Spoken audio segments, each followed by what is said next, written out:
নমস্কার বন্ধুরা, জিকে বাংলা জ্ঞান চ্যানেলে তোমাদের সকলকে স্বাগত। আশা করি তোমরা সকলেই ভালো আছো। আজকের প্রথম প্রশ্ন, আজকালকার মেয়েরা পায়ে কালো কার্ড পরে কেন?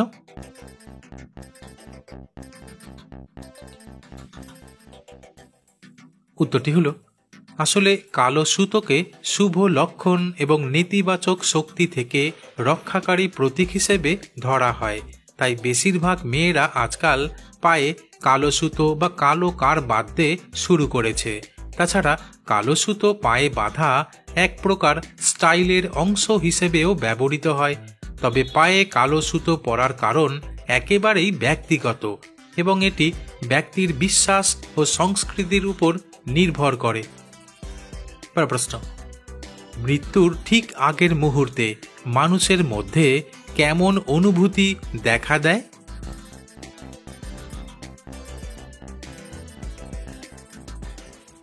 উত্তরটি হলো, আসলে শ্বাস নিতে কষ্ট হওয়া বা শ্বাস ধীর হয়ে আসা মৃত্যুর আগের একটি সাধারণ লক্ষণ।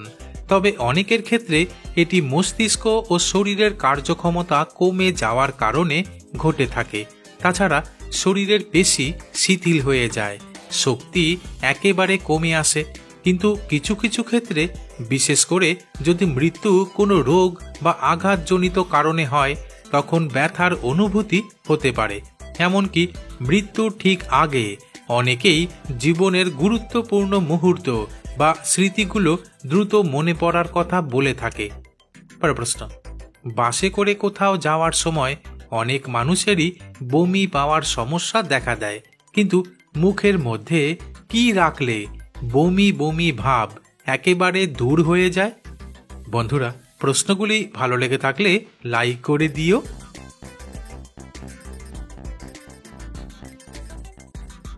উত্তরটি হলো, আদার টুকরো মুখে রাখলে বা আদা চিবোলে বমি ভাব কমে যায়। তাছাড়া লেবুর টুকরো মুখে রাখলে অথবা লেবু পাতার গন্ধ শুকলেও বমি বমি ভাব কেটে যায়। এমনকি একটি লবঙ্গ মুখে রেখে দিলে বা মৌরি মুখে নিয়ে চিবাতে শুরু করলেও বমি পাওয়ার সমস্যা দূর হয়। প্রশ্ন, ভারতের প্রতিটি মানুষ যাতায়াতের জন্য রেলের উপরে নির্ভর করে থাকে, কিন্তু ভারতে মোট কতগুলো রেলওয়ে স্টেশন রয়েছে? বন্ধুরা, ঠিক এই রকম আরও অজানা নতুন নতুন প্রশ্ন উত্তর জানার জন্য আমার চ্যানেলটিকে সাবস্ক্রাইব করে দিও।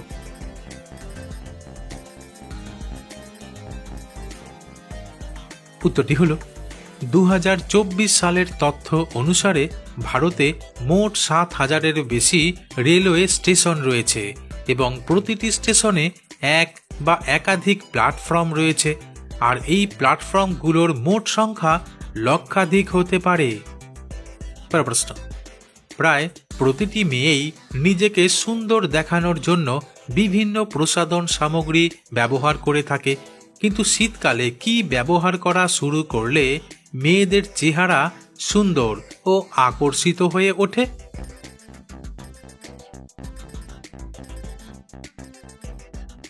উত্তরটি হলো, আসলে শীতের মৌসুম শুরু হলেই ত্বকের নানা সমস্যা শুরু হয়। তাই বিশেষজ্ঞরা বলছেন, শীতের মৌসুমে ত্বক যাতে শুষ্ক না হয় সেই জন্য সময়ে সময়ে ভালো মানের ময়েশ্চারাইজার ব্যবহার করা উচিত। তাছাড়া মুখ ভালো করে ধোয়ার পর মুখে মধুর পাতলা লেয়ার লাগানো উচিত।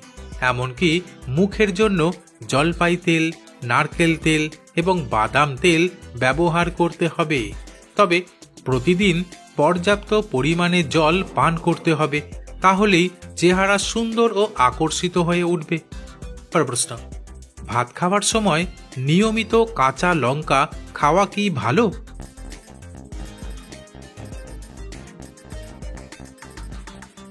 উত্তরটি হলো, কাঁচা লঙ্কায় প্রচুর পরিমাণে ভিটামিন সি এবং ভিটামিন এ থাকে, যা রোগ প্রতিরোধ ক্ষমতা বাড়ায় এবং ত্বকের জন্য ভালো।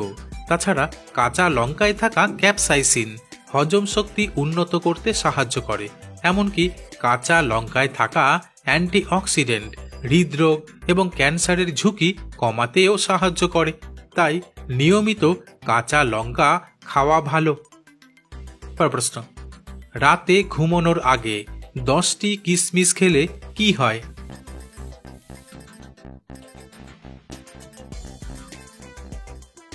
উত্তরটি হলো, আসলে কিশমিশে ম্যাগনেসিয়াম এবং ট্রাইপ্টোফ্যান থাকে, যা শরীরকে শিথিল করে এবং গভীর ঘুম আনতে সাহায্য করে। তাছাড়া কিশমিশে প্রচুর ফাইবার থাকে, যা হজমে সহায়তা করে এবং কোষ্ঠকাঠিন্য দূর করে। তাই রাতে ঘুমানোর আগে 10টি কিশমিশ খাওয়া প্রচণ্ড উপকারী হতে পারে। পরের প্রশ্ন, সাধারণত রানওয়ের মধ্য দিয়েই বিমান ওঠানামা করে, কিন্তু ভারতের কোন বিমানবন্দরে সবচেয়ে বেশি রানওয়ে আছে?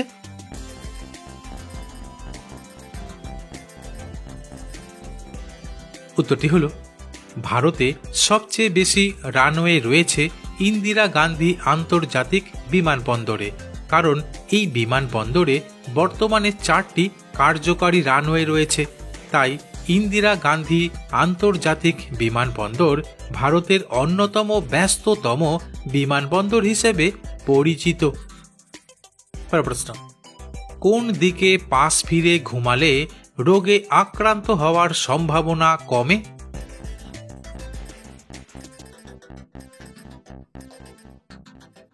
উত্তরটি হল, আসলে অনেক বিশেষজ্ঞ মনে করেন যে বাম পাশ ফিরে ঘুমালে রোগে আক্রান্ত হওয়ার সম্ভাবনা কমে যায় এবং হজম ব্যবস্থার জন্য উপকারী হতে পারে, কারণ পাকস্থলী বাম দিকে থাকে। তাছাড়া বাম পাশ ফিরে ঘুমালে লিভার এবং লিম্ফ সিস্টেমের কার্যকারিতা বৃদ্ধি পেতে পারে। প্রশ্ন, কাঁচা রসুনের সাথে কি খাওয়া শুরু করলে পুরুষের শক্তি অতি মাত্রায় বাড়তে শুরু করবে?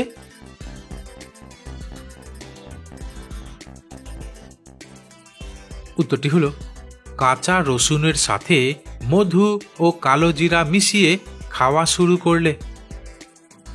প্রশ্ন, কোন দেশে বিড়ালকে দেবতা হিসেবে পূজা করা হয়?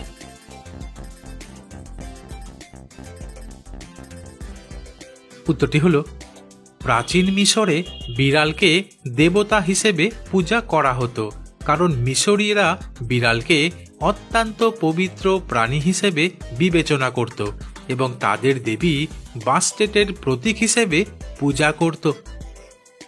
বন্ধুরা, আজ এখানেই শেষ করছি। পরবর্তী ভিডিওতে নতুন কিছু তথ্য নিয়ে হাজির হব।